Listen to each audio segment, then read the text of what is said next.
Hello viewers, welcome to Adam. Last week we discussed about adolescence. This week we talk about teenagers, drugs and sex. Are parents actively involved in their teenagers' lives? We went to the streets and this is what people had to say. My name is John Kimani Nganga, a businessman by profession.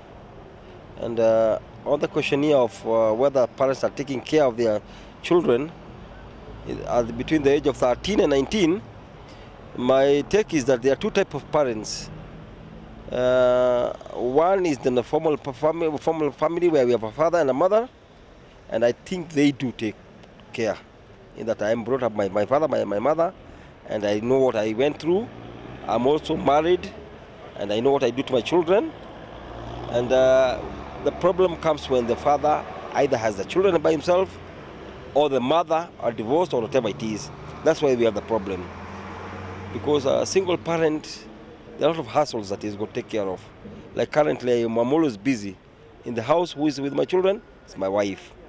So she's able to monitor day-to-day activities of my children in my absence, while I take care of the other things in the family.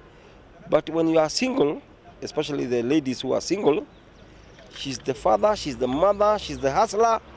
So you get she has a lot of things to attend to. In that now attend to the children at that age, and when they're becoming they become a bit tricky. Is when we have a problem. And that's if you want to justify this, go to the jails. If you go to the jails today, above 60% of the people who are jailed today, you get as from single families. Karanja, Wamboi, Ngugi, Wanyamudhoni, you'll get that in jail. That is, you can go to the committee maximum prison, they'll tell you this. That the problem is the children who do not have fathers. They have no, they have no figure father in the family. That's where the problem all lies. Otherwise, I tend to think when both parents are there, of course, they're able to take care of the mischief of the parents, of the young children. Yeah, thank you. My name is Musa Janana. Looking at the events of the current events, the life situation is so terrible. Parents are so much away looking for funds, looking for ways to manage their homes, and they find that such a situation with unemployment, parents hustling left, right, kids are left on their own. So many times they don't have their role models. So this makes them get vulnerable. Hence taking things like drugs, abusing alcohol and stuff. However, that notwithstanding, parents have also abdicated their role. You can work very hard, but still spare some time for your kids to model them. Thank you. My name is Noah Namwamba, and I'd like to air my view on regarding the issue if parents are involved in maybe counseling their children, or maybe in the drug thing that is going on in our society. So first of all, in my experience, I can say it depends with the areas or the localities where we come from. Because in areas like the rural areas, mostly the parents have like more time with their children or with their sons and daughters, and thus it's very easy maybe to counsel them or be able even to maybe put some measures of discipline. Vis-a-vis in the urban areas, whereby the parents maybe do not have all that time. Most of the students or the pupils go to school very early in the morning, come back very late. You cannot be able to tell whether they went to school or not, or you cannot be able to tell whether maybe they are not involved in drugs or whether they're involved in drugs. So it's quite an enigmatic situation. And I can say the only thing that maybe can control these maybe is to fully, first of all, inform the parents that this is an initiative that they need to take. So if it can be communicated that all the parents need to follow up on what their children are doing, and maybe give them some level of counseling, and maybe tell them the risks, the precautions and all that they need to take. And most importantly, in let's say in the matter regarding drugs, it's something that comes with influence. Yeah, the moment you take care of your son or your daughter, you cannot know when they're going to start taking drugs and when they will maybe stop. Yes, so the moment you're able to control their friends, you're able to tell them the advantages of having friends and the disadvantages, the pros and the cons. It can be very easy to control that. So that can be my take. And maybe the last thing to say is that we all need to be involved. Not only the parents, but also the elder brothers and sisters must also be involved in this. That can also be able to control, because now they understand their peers. Yeah, because it's also something on peer pressure. Yeah, that's. My name is Sabiri Brian, and I'm speaking about parents being active in the teenagers' life. My take is that I think parents have let children down, as in they're not always there for them. So when you see like a kid going through hard time and his or her parent is not there, it becomes a problem. Yeah, so my opinion is that parents, they have let the kids down, basically. Their time, they should be there for them more often. Yeah, thank you. My name's John Kimani Nganga, a business. Welcome back. In studio with us today is Reverend Mugambi. Welcome, Reverend. Thank you so much. I'm sure you took time and listened to what these people had to say, different schools of thought. Yes. Concerning this matter. So I'd like to ask you, how can a parent handle a child who is depressed, moreover a teenager, and once they find out that this teenager is depressed, what measures should they take to ensure that this depression ends? I think it's very, very important for every parent to understand his own children. And this can only happen if you have to know when your kid is depressed. The first thing that you need to develop is that relationship in order for you to know when the moods of this child is changing. But if you don't know the child very well, you have not developed some relationship, you don't have time for this kid, you may end up losing that kid, either through death or the kid running away in the streets, Yes. and or even being kidnapped. Now, depression comes when there are so many unresolved issues. Like maybe this kid has been undergoing a lot of stress. For instance, he may have been trying to have a moment with you as a parent, especially these young people, the adolescents. Yeah. Now, when they reach the teenage, there are many, many body changes that they undergo, and they can be very depressive in the first place. That I'm feeling a lot of changes taking place within me, as opposed to when I was just a young boy. Now I'm feeling like I'm not normal.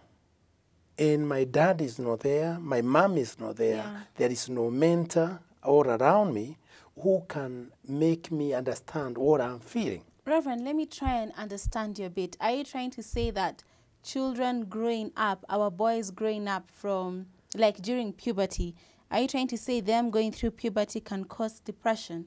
It can. Really? It can. I thought actually a boy is excited because, oh, his voice is deeper, he has beards all of a sudden, he's muscular. So how does this really cause depression? Actually, Asiko, those are the external manifestation Okay. of what is happening within him.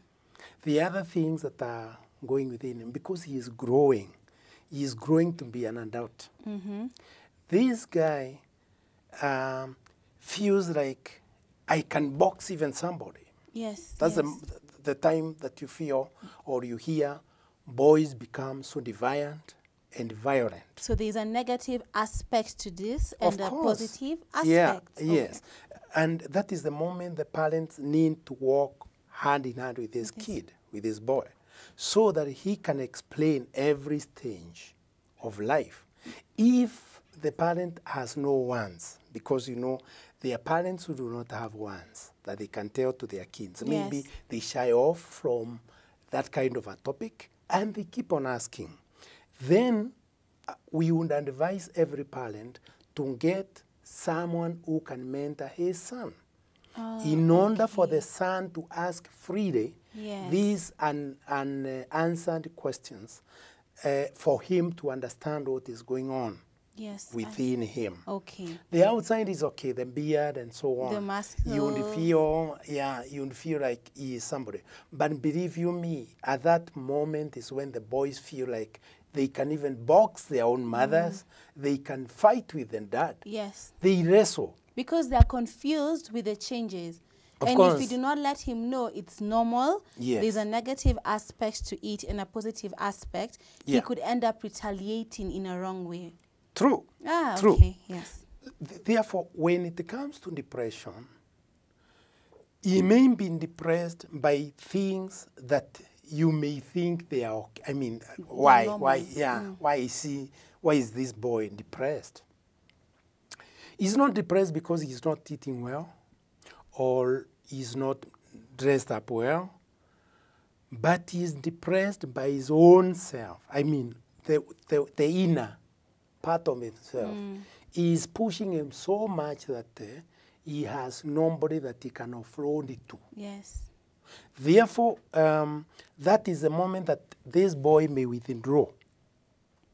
And if he under a coach out there, a negative coach, it is the moment that these boys go hooking girls. They go hunting. They want girls because they feel they are mature. Yes. Their bodies are demanding that.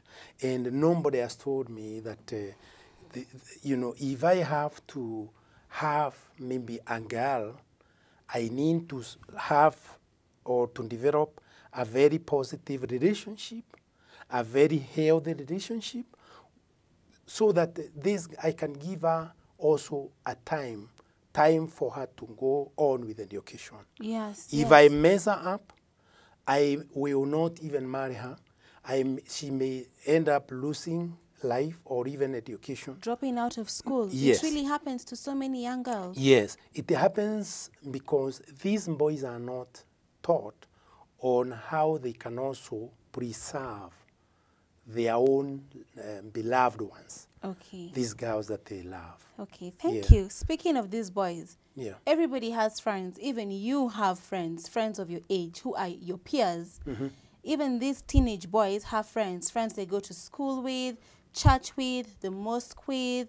So my question is, how do our teenage boys handle peer pressure? Because it's only normal. There's negative peer pressure and positive peer pressure. You can have a peer who tells you, hey, Ken, let us go to school. No, let us go. You know, that is very positive. Yeah. At the same time, you can have a peer who tells you, let's smoke marijuana. Let's, Right. go out. So my question is, once parents notice that their son is giving into negative peer pressure, Right. how should they handle this without having to seclude their son and make their son an outcast? Because at the end of the day, the Yeah. same way you have friends, I too have friends. Right. This boy needs friends. His friends cannot only be dad and mom. Yes. Let's be realistic. Sure, So how should parents ensure that their children do not give in to negative peer pressure? And if they have already done it, how should they get over it? Yes. Well, let's start from the negative aspect of the parents when they are controlling their children and trying to remove them from their friends, because that is again where depression starts. Yes. When you withdraw me from the friends and Friends you have you're not used told to. me Yes. why I should not work with so and so. Now, peer pressure is so much, especially today, and it is very, very unfortunate for every parent if he or she does not have information that as much as we would want these boys not to succumb to the peer pressure, it is the duty of us to form social groups. Like you are a parent, I am a parent, he is a parent, and another one is a parent. We have children who are almost of the same age, Okay. right? So instead of us demonizing all families, we need to bring ourselves into a circle where we can help these children so that they can be friends. What are the issues? You need to talk about the body changes, talk about friendship, girl-boy relationship, talk about, you know, church issues, education issues, job, career, and so on. So that when we meet with Asiko's family, Mugambi's family, and somebody else's family, and we take them out, then there is somebody who will stand. Mugambi will stand and address these children of these ages. So we take girls aside, and the boys, we keep them aside, we talk to them, bring them again together as a group, and then we have somebody addressing them. And traditionally, that's what used to happen. Exactly. The girls would be put aside with their mothers and aunties, even grandmothers. Yes. And then the boys would be put aside with their uncles. Yes. And, you know, even the chiefs, the male chiefs would be talking to the boys. So it was never an issue of they're all mixed up together and Right. they're being advised. Yeah. Yeah, so there was actually even a moment where now boys and girls would be advised together. But you see, they have been separate. Yes. And then they are brought together so that they can see these are our sisters. Because if that one is not done even today, how would they be able to understand girls, these girls understanding boys? If we keep them aside all the time, they are not hearing some of the things that are common, because there are some topical issues that are so common to all of them. Yes, that's to true. both, yeah. So when we bring them together, we merge them together, we talk to them, let them now socialize. Because I know even if among the girls that are here, my son would get a girl from here, she won't be a quality girl. Oh, yes. I Right, understand. because we have already taken care of them. We have somebody talking to them. So they have the focus, they have the vision, they know education is good. This girl, your girl knows, my son knows, and so when they come together, even if they happen to marry, it will be hallelujah to us Yes. as parents. But you know, Yeah. speaking on that note, sometimes parents can really install this family friend factor that the kids grow up, they're attracted to each other, yes, but they grow up looking at you like you're my sister, you're my brother.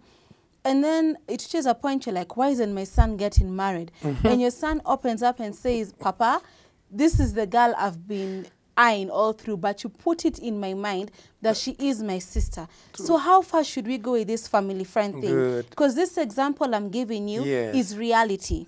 True. Yes, True, so true. how far- I've seen it. You see? I've seen it. Yeah. Where even when we are out there, I'm safeguarding you, Yes. like my own sister. Yeah, so how far That should we even go? from other boys, that I'm defending you as my sister, yet you are not even my relative, but because you're within the circle. Because of how that was parents have formed. installed in your mind that this is your brother. Yeah. But how far should we go with it? Because in the actual sense, we are not siblings. We are strictly family friends, True. not even cousins. True, So true. for us to have feelings for each other is normal. True.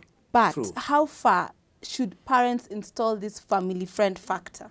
Yeah, very, very important, Asiko. It is the duty of the parents not to create confusion amongst the children.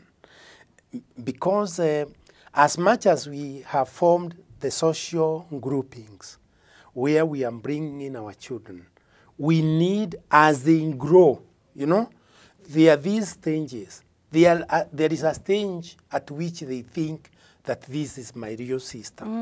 But you see, as they grow, you know, we are talking of adolescents now.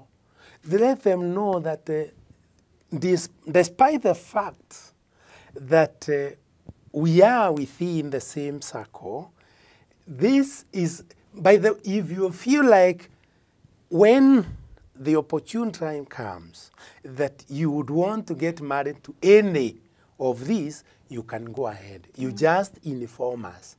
Why? Because these children have information. And note, there must be enough information given to these children so that they don't have confusion like you're talking about. That I know this is my sister, but she's my sister in quote. That I'm safeguarding her so that she can go on with the life issues. But I'm not barred from getting married to her. So if I feel that within this circle I can get someone to marry, it will be okay. But that's marriage, and marriage thoughts come after she's done with school. And you're Yes, done with school. information Yes. at every stage, yes. Okay. Yeah, Drugs seem to be the in thing. true. How do parents handle a child who's already abusing drugs? And even before you tell me how parents can handle such a child, how do you tell that your child is taking drugs? Because the parents are busy. Your child can do this behind your back. By the time you come home, your child is probably asleep because of the schedules we have in today's society. Parents leave for work very early, come back very late. So how can parents tell that their children are abusing drugs? And after telling that this child, yes, is abusing drugs, how can they help this child? Good. Asiko, I think, I wish every parent can hear this once again. If I am the father or the mother to my child, and we have that special inclination, special touch, I must know my son, my daughter very well. Looking at your face, even when you are doing the show here, if we run the show for, say, 3, 4, 5 times, it will be enough for me to know when you have issues. Yes. It will be enough for you to know, Reverend, how comes that today you look A bit down. a bit down? Yes. Because we have some touch. Similarly, it is the ignorance of the parents due to lack of information again. Because they start by differing with some few things in the house, like the duties, the chores in the house. Yes. Where you have left your son to do something and he fails to do it. And you feel like you're worked up, or you feel you are so annoyed that you don't want to talk to your son. You don't want to see him eye to eye. You don't want to see eye to eye. So when you fail to look at your son on the eyes, you fail to know the issues that he has that are bothering him. And that one develops a lift, some difference, a good difference, gap between you and your son, which will make you not even know when the eyes have already started changing. Okay. That if you are the white eyes and they have already started turning red, and when you want to talk to him, he doesn't want to look at you directly on the eyes, you need to know that something is happening. There's something questionable. Yes, and that's a moment that you need to know that your son, your daughter might be undergoing some kind of a process that might be very, very bad on him or her. Now, let us come again to the issue of noticing when your son, your daughter is on drugs, or taking whatever drugs, or even smoking or taking alcohol. Because you have installed in this son some mannerism. You have taught your son on the ways of life. That is some discipline, the do's and don'ts of the family. And he has already now gone to the don'ts. He suffers guilt because he knows this is a training I was given when I was small, the age of maybe 1, 2, 3 years and above. And Now I have already digressed. I have already decided not to go with my mother's advice. This person will suffer guilt, and the guilt will be read all over on the face. Yes. So you just need to look at your son, your daughter, and start questioning the behavior. You see him withdrawn. If he used to come closer to you, you find him not coming closer to you because of the smell. Sometimes they don't want you to notice the smell, to feel the smell. So, Reverend, Yeah. all I'm literally learning from you is that information and communication is the key in raising our boys. True. If parents don't have information, Yeah. and if they don't communicate, there's a big drift between them. True. And you cannot even know how to relate with your kids at a later stage when they're teenagers, Yeah. even when they're working and when they move out. Yeah. Wow, thank you so much, Reverend. When we come back, I would like you to tell us when parents should introduce the sex talk. My viewers, we're going for a short commercial break. We'll be back in a few.